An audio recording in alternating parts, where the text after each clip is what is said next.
இதை குடிக்க போறா. வாங்க குடிக்க வச்சிடலாம். சுகந்தா இங்க வா. என் தங்கச்சி வீடியோன்றது பிடிக்காதா? குடி.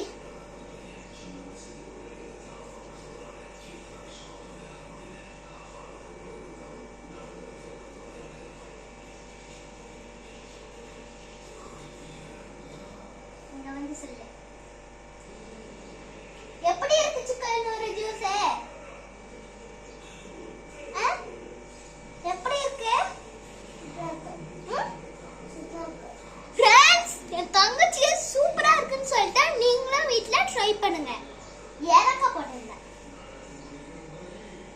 ஏலக்காய் போட்டு இடிச்சு போட்டேன். இடிச்சு போட்டு திருப்பி ஃபில்டர் பண்ணிட்டேன். எப்படி இருக்கு? செம்மையா இருக்கு ஃப்ரெண்ட்ஸ். நீங்களும் வீட்ல மறக்காம ட்ரை பண்ணிடுங்க.